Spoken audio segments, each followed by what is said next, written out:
कहानीपुर गांव में सुनीता अपने पति महेश और अपनी दो बेटियों रागिनी और शिवानी के साथ रहती थी। कुछ साल पहले तक महेश का काम धंधा ठीक ठाक चल रहा था और घर का गुजारा आराम से हो जाता था। लेकिन अचानक उसका कारोबार ठप पड़ गया, आमदनी बंद हो गई और घर की आर्थिक हालत दिन ब दिन खराब होने लगी। अपनी नाकामी की वजह तलाशने के बजाय महेश ने इसका दोष अपनी बेटियों पर डाल दिया। उसे लगने लगा कि बेटियों के जन्म के बाद ही उसके बुरे दिन शुरू हुए हैं। धीरे धीरे उसके मन में उनके लिए नफरत बढ़ने लगी। वो छोटी छोटी बात पर सुनीता और दोनों बच्चियों पर गुस्सा करने लगा। एक रात महेश गुस्से में घर लौटा। उसने बिना कुछ सोचे समझे सुनीता और दोनों मासूम बेटियों को घर से बाहर निकाल दिया। इतनी रात को इस तेज बारिश में हम कहाँ जाएंगे? जहाँ जाना है जाओ, अब मुझे तुम लोगों से कोई मतलब नहीं है। जब से तुम लोग मेरी जिंदगी में आए हो तब से मुझे सिर्फ नुकसान ही नुकसान हुआ है। अब एक पल भी इस घर में तुम लोगों की शक्ल नहीं देखना चाहता। ऐसा मत कहिए, मेरा नहीं तो कम से कम अपनी बेटियों का ही सोचिए। इन मासूम बच्चियों का क्या कसूर है? इतनी रात में इन्हें लेकर मैं कहाँ जाऊंगी? सुन लो तुम सब, आज से मेरे लिए तुम लोग मर चुके हो। अब इस घर में तुम्हारी कोई जगह नहीं है। आज के बाद ना कभी अपना चेहरा दिखाना, ना मुझसे कोई रिश्ता जोड़ने की कोशिश करना। सुनीता ने महेश को बहुत समझाने की कोशिश की। वो हाथ जोड़कर रहम की भीख मांगती रही, लेकिन महेश का पत्थर दिल नहीं पिघला। बाहर मूसलाधार बारिश हो रही थी। चारों तरफ घना अंधेरा था। सुनीता अपनी दोनों बेटियों का हाथ थामे बेबस होकर चल पड़ी। गांव में कहीं कोई सहारा नहीं मिला, इसलिए तीनों धीरे धीरे जंगल की ओर बढ़ गईं। ठंडी हवा, तेज बारिश और अनजान रास्तों के बीच वे एक दूसरे का सहारा बनकर आगे बढ़ती रहीं। मम्मी, अब मुझसे और नहीं चला जा रहा। मेरे पैरों में बहुत दर्द हो रहा है। बस थोड़ा सा और चल ले बेटी, हिम्मत मत हार, भगवान हमारी जरूर मदद करेंगे। बस थोड़ी देर और, फिर कहीं रुककर आराम करेंगे। नहीं मम्मी, अब मुझसे बिल्कुल भी नहीं चला जा रहा।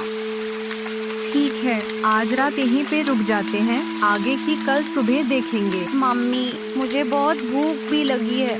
बेटी, इतनी रात और इस तेज बारिश में मैं तेरे लिए खाना कहाँ से लाऊं? आज की रात किसी तरह सो जा, सुबह होते ही सबसे पहले खाने का इंतजाम करूंगी। उस रात सुनीता और उसकी दोनों बेटियों ने भूखे प्यासे ही किसी तरह रात बिताई।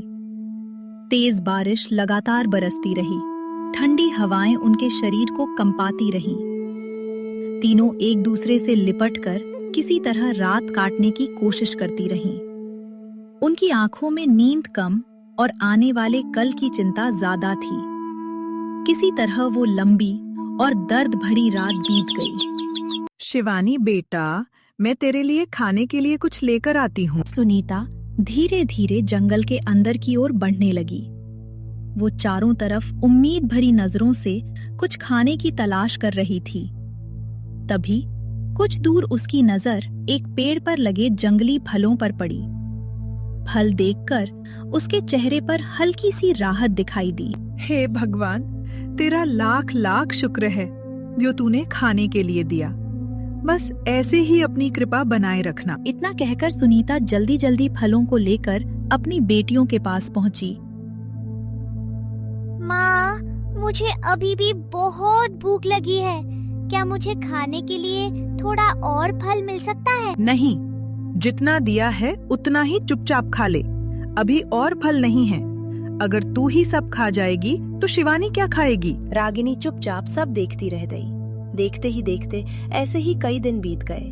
सुनीता और उसकी दोनों बेटियां गांव से दूर घने जंगल के किनारे अपनी नई जिंदगी बसाने की कोशिश करने लगी। तीनों ने मिलकर बांस, सूखी पत्तियों और मिट्टी से एक छोटी सी झोपड़ी बना ली, जो अब उनका नया आशियाना था।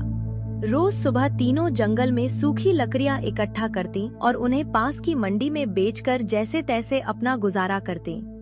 लेकिन समय के साथ सुनीता का व्यवहार बदलने के बजाय और कठोर होता गया। उसके मन का दर्द और कड़वाहट बढ़ती चली गई और उसका असर सबसे ज्यादा रागिनी पर पड़ने लगा। रागिनी चाहे जितनी मेहनत करती, माँ की बेरुखी दिन ब दिन उसके प्रति और बढ़ती ही जा रही थी। माँ, आज जंगल में मुझे बहुत अच्छे फल मिले। मैंने सोचा सबसे पहले आपको ही खिलाऊं। दूर हट जा मेरी नजरों के सामने से, मनहूस कहीं की। ये चापलूसी कहीं और जाकर करना। तेरे लाए हुए फल खाऊं? इतने भी बुरे दिन नहीं आए हैं मेरे। माँ, आप रागिनी से हमेशा ऐसा क्यों बोलती रहती हो? उसने ऐसा क्या किया? फल ही तो लाई है। सब कुछ इसी का किया धरा है। जिस दिन ये पैदा हुई उसी दिन से तेरे बाप का काम धंधा चौपट होने लगा। जैसे जैसे ये बड़ी होती गई वैसे वैसे हमारी मुसीबतें भी बढ़ती चली गईं। आज हमारी ये हालत भी इसी मनहूस की वजह से है। अगर ये हमारे घर में ना होती तो शायद आज हमें ये दिन न देखने पड़ते। लेकिन माँ, इसमें रागिनी की क्या गलती है? उन्होंने तो कभी किसी का बुरा नहीं किया। वो तो हमेशा हमारी ही मदद करती हैं। तू ज्यादा जुबान मत चला शिवानी। इसकी तरफदारी करना बंद कर। इसी मनहूस की वजह से हम सब ये बुरे दिन देख रहे हैं और तू इससे थोड़ा दूर ही रहा कर। रागिनी हर दिन माँ का हाथ बटाने की पूरी कोशिश करती। वो घर का काम करती, जंगल जाती, लकड़ियां उठाती और माँ की हर जरूरत का ध्यान रखती। लेकिन सुनीता के मन में रागिनी के लिए बैठा नफरत का पत्थर अब भी नहीं पिघला था। रागिनी जितना माँ का प्यार पाने की कोशिश करती, सुनीता उतना ही उससे दूरी बनाती चली जाती। देखते ही देखते कई साल बीत गए। शिवानी और रागिनी अब जवान हो चुकी थीं। तीनों माँ बेटियां दिन रात मेहनत करती और जैसे तैसे अपना जीवन चला रही थीं। जंगल से लकड़ियां लाना, उन्हें मंडी में बेचना और उसी कमाई से 2 वक्त की रोटी का इंतजाम करना ही उनकी रोजमर्रा की जिंदगी बन गई थी। सुनीता ने भी बरसों की मेहनत से थोड़ा बहुत पैसा जोड़ लिया था। शांता काकी, अब मैं शिवानी की शादी के बारे में सोच रही हूँ। उसकी उम्र भी हो गई है। आखिर कब तक उसे घर में बैठा कर रखूं? बेटियां तो एक ना एक दिन अपने घर चली ही जाती हैं। सही कह रही है सुनीता। अब तो तेरी दोनों बेटियां शादी लायक हो गई हैं। हाँ काकी, आपकी नजर में अगर कोई अच्छा लड़का या अच्छा परिवार हो तो मुझे जरूर बताइएगा। अब मैं भी चाहती हूँ कि मेरी शिवानी का घर बार बस जाए। परिवार तो है मेरी नजर में, बहुत अच्छे लोग हैं। कल ही उनसे मिलकर बात आगे बढ़ाती हूँ। अगर सब ठीक रहा तो जल्दी ही कोई अच्छी खबर मिल जाएगी। कुछ दिनों बाद शांता काकी खुशी खुशी सुनीता के पास पहुंची। शांता काकी ने बताया कि जिस परिवार से उन्होंने बात की थी, वे लोग शिवानी का रिश्ता लेकर कल ही उनके घर आने वाले हैं। अरे शिवानी बेटा, तू ये साफ सफाई क्यों कर रही है? उस मनहूस रागिनी को बुला। आखिर वो किस दिन काम आएगी? अरे माँ, आप रागिनी को हमेशा ऐसा क्यों बोलती रहती हो? बेचारी तो घर का सारा काम अकेले करती है। मैं तो बस बाहर कुछ सूखे पत्ते पड़े थे, वही साफ कर रही थी। अच्छा, ये सब छोड़। मैं तो तुझे एक खुशखबरी सुनाने आई थी। तभी रागिनी भी अपना काम खत्म करके वहां आ जाती है। कैसी खुशखबरी माँ? अरे कल तुझे देखने के लिए लड़के वाले आ रहे हैं। अब जरा अच्छी तरह तैयार रहना। सच दीदी? क्या अब आपकी शादी होने वाली है? लो, आ गई अपनी मनहूसियत लेकर। तुझे कितनी बार कहा है हमारी बातें छिपकर मत सुना कर। लेकिन नहीं, जहाँ खुशी की बात होती है वहाँ अपना ग्रहण लगाने जरूर पहुँच जाती है। माँ, मैं तो सच में दीदी के लिए बहुत खुश हूँ। भगवान करे उनकी शादी अच्छे घर में हो और वो हमेशा खुश रहें। तू कितनी खुश है ये मैं अच्छी तरह जानती हूँ। मेरे सामने ज्यादा नाटक मत कर। चल अब यहाँ खड़ी मत रह, घर में बहुत काम पड़ा है। जा अपना काम कर। अगली सुबह लड़के वाले सुनीता के घर पहुंचे। उन्होंने शिवानी और रागिनी दोनों से बातें की। दोनों बहनों का सादगी भरा स्वभाव, संस्कार और मेहनती व्यवहार उन्हें बहुत पसंद आया। कुछ देर की बातचीत के बाद उन्होंने सुनीता से कहा कि अगर उसे कोई आपत्ति न हो तो वे अपनी दोनों बहुओं के रूप में शिवानी और रागिनी दोनों को अपने घर ले जाना चाहते हैं। उनके दोनों बेटों के लिए उन्हें सुनीता की दोनों बेटियां पसंद आ गई थीं। अरे बहन जी, भला मुझे क्या आपत्ति होगी? इससे अच्छी बात और क्या हो सकती है? दोनों बहनें एक ही घर में रहेंगी, एक दूसरे का सहारा बनेंगी और प्यार से अपना जीवन बिताएंगी। रिश्ता पक्का होते ही दोनों घरों में शादी की तैयारियां जोर शोर से शुरू हो गईं। सुनीता अपनी हैसियत के अनुसार दोनों बेटियों की शादी की तैयारियों में जुट गईं। देख शिवानी बेटा, तेरे लिए मैंने ये सोने का हार बनवाया है और ये कुछ कपड़े भी ले आई हूँ। मुझे अच्छे लगे तो तेरे लिए ले लिया। बरसों से तेरी शादी के लिए थोड़ा थोड़ा करके पैसे जोड़ रही थी। माँ, ये हार कितना सुंदर है। इसे देखकर तो मन ही खुश हो गया। भगवान करे मेरी बेटी तू हमेशा अपने ससुराल में खुश रहे। किसी की बुरी नजर तुझे पर कभी ना लगे। भगवान तुझे हर दुख और हर मुसीबत से बचाकर रखे। माँ, मुझे थोड़े से पैसे चाहिए थे। मुझे अपनी कुछ जरूरत की चीजें लेनी थी। मेरे पास तेरे लिए पैसे नहीं हैं। जो तेरे पास है उसी में काम चला। मेरा बस चलता तो मैं तेरी शादी इस घर में कभी ना करती, लेकिन मजबूरी थी इसलिए करना पड़ा। अब वहां जाकर अपनी बहन का ख्याल रखना। कुछ ही दिनों बाद पूरे रीति रिवाज के साथ शिवानी की शादी राजेश से और रागिनी की शादी विवेक से संपन्न हो गई। विदाई के बाद दोनों बहनें अपने नए जीवन की शुरुआत करने के लिए ससुराल चली गईं। शारदा, तेरी दोनों बहुएं तो बहुत सुंदर हैं, लेकिन छोटी बहू तो सच में चांद का टुकड़ा लग रही है। पूरी शादी में बस उसी की सुंदरता के चर्चे हो रहे थे। हाँ काकी, वो तो है। अच्छा बहू, तुम दोनों जाओ, सबके लिए चाय बना लाओ। रागिनी की तारीफ शिवानी को बिल्कुल भी अच्छी नहीं लगी। सबके सामने उसकी सुंदरता और गुणों की चर्चा सुनकर शिवानी के मन में ईर्ष्या पैदा होने लगी। रागिनी, तू पानी लेकर आ, मैं चाय नाश्ता लेकर जाती हूँ। अरे बहू, क्या बढ़िया चाय बनाई है तुमने। सच कहूँ, दिल खुश कर दिया। शारदा, तेरी तो किस्मत खुल गई।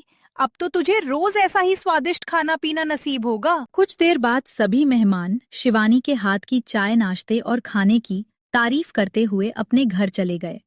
यह सुनकर शिवानी के चेहरे पर खुशी साफ दिखाई दे रही थी, जबकि रागिनी चुपचाप सब देखती रही। अगली सुबह अरे, आज तो मेरी पहली रसोई है और मेरी आंख इतनी देर से खुली। अब इतने कम समय में सारा खाना कैसे बनेगा? मैंने तो सबके लिए कितना कुछ बनाने का सोचा था। पता नहीं अब कैसे होगा। रागिनी, तुझे विवेक जी कब से आवाज लगा रहे हैं। तू जाकर देख, मैं यहाँ संभाल लेती हूँ। रागिनी के जाते ही शारदा रसोई में आ गई। वहां शिवानी को अकेले देखकर उसने कहा, अरे बहू, तू अकेली ही काम कर रही है। रागिनी, बहू अभी तक नहीं आई क्या? रागिनी आती ही होगी माँ जी। आज मेरी पहली रसोई थी, इसलिए मेरी आँख जल्दी खुल गई। मैंने सोचा देर न हो जाए, इसलिए सारा खाना पहले ही बना लिया। आप चलकर बैठिए, मैं अभी खाना लेकर आती हूँ। खाना खाने के बाद घर के सभी लोग अपने अपने काम पर चले गए। शिवानी अपने कमरे में जाकर आराम करने लगी। ये तरकीब तो माँ ने बड़ी अच्छी बताई थी। सारा काम रागिनी करेगी और तारीफ मुझे मिलेगी। मुझे तो ढंग की चाय बनानी भी नहीं आती और यहाँ सब मेरे हाथ के खाने की तारीफ कर रहे हैं। सच में लोगों को बेवकूफ बनाना कितना आसान है, और वो रागिनी तो सबसे बड़ी बेवकूफ है। रागिनी रसोई में रात का खाना बना रही थी, तभी शिवानी वहां आती है। अरे वाह रागिनी, तूने तो सारा खाना बना भी लिया। अच्छा हुआ, मुझे तो बहुत जोरों की भूख लगी है। शारदा को रसोई में आते देख शिवानी जल्दी से खाना बनाने का दिखावा करने लगी। रागिनी, मेरे लिए एक थाली में खाना निकाल दे। मुझे बहुत जोरों की भूख लगी है। रागिनी, मेरे लिए एक थाली में खाना निकाल दे। मुझे बहुत जोरों की भूख लगी है। रागिनी बहन, जरा चखकर बताना, सब्जी ज्यादा तीखी तो नहीं है ना? तू तो जानती है, मुझे ज्यादा तीखा बिल्कुल भी बर्दाश्त नहीं होता। तभी शारदा रसोई में आई और उसकी नजर रागिनी पर पड़ गई। रागिनी बहू, अगर तुझे इतनी ही भूख लगी थी तो रसोई से बाहर निकलकर खा लेती। नहीं माँ जी, ये खाना तो शिवानी दीदी का है। मैं तो बस उनके कहने पर चक्कर बता रही थी कि सब्जी ज्यादा तीखी तो नहीं है। बस कर बहू, मैंने तुझे खुद खाते हुए देखा है। इतना साफ झूठ मत बोल और अपनी बहन को भी बदनाम मत कर। बेचारी दिन रात रसोई में अकेले लगी रहती है। माँ जी, रागिनी को रसोई में खाना खाने की आदत है। मायके में भी वह सबसे पहले खाना खा लिया करती थी। लेकिन आप चिंता मत कीजिए, अगली बार से ऐसा नहीं होगा। आप झूठ क्यों कह रही हैं शिवानी दीदी? माँ जी, सच में ये खाना दीदी का ही था। बस करो तुम दोनों, बात को और मत बढ़ाओ। अगले दिन शारदा ने अपनी दोनों बहुओं को उनकी दादी सास के आने की खबर दी। रागिनी, ये कपड़े माँ जी ने भेजे हैं। ये दादी की पसंद के हैं। आज दादी के सामने यही पहन कर आना। दादी के आने से पहले ही रागिनी उनकी पसंद के कपड़े पहनकर तैयार हो गई। शिवानी बहू, रागिनी बहू, दादी जी आ गई हैं। तुम दोनों जल्दी से पानी लेकर आओ। आई माँ जी। अब रागिनी को देखकर तो दादी जी की प्यास ही बुझ जाएगी। अरे शिवानी बहू, रागिनी बहू कहाँ है? रागिनी अपने कमरे में है, बस आती ही होगी। ये क्या बहू, तूने ये क्या पहन रखा है? अपनी दादी सास के सामने मेरा मजाक बनाकर रख दिया। लेकिन माँ जी, ये कपड़े आपने भी मुझे दिए थे। आपने ही कहा था कि दादी जी के सामने मैं यही पहनूं। दिमाग खराब हो गया है क्या तेरा रागिनी बहू? मैं भला तुझे ये कपड़े क्यों दूंगी? तभी रागिनी को समझ आ गया कि ये सब शिवानी की चाल थी, लेकिन उसने आगे कुछ नहीं कहा। आखिर आप चाहती क्या है? आप मेरे साथ ऐसा क्यों कर रही हैं? मैंने आपका क्या बिगाड़ा है? क्यों कर रही हूँ? क्योंकि मुझे मजा आता है। तू जितनी सीधी है उतना ही आसान है तुझे इस्तेमाल करना। तू मेहनत करती रहे और नाम मेरा होता रहे, यही तो मैं चाहती हूँ। रागिनी ने आगे कुछ नहीं कहा। वो चुपचाप वहां से चली गई। अगली सुबह रागिनी सारा खाना बनाकर रसोई से जा चुकी थी। तभी शिवानी ने अपनी सास शारदा जी को रसोई की तरफ आते देखा। उन्हें देखते ही वो जल्दी जल्दी रसोई में काम करने का दिखावा करने लगी। अरे शिवानी बहू, आज फिर तू अकेले ही खाना बना रही है? रागिनी बहू अभी तक नहीं आई क्या? वो आती ही होगी माँ। वैसे सारा काम हो चुका है। रागिनी अभी छोटी है, धीरे धीरे सब सीख जाएगी। उधर रागिनी दादी जी के पास बैठी उनसे बातें कर रही थी।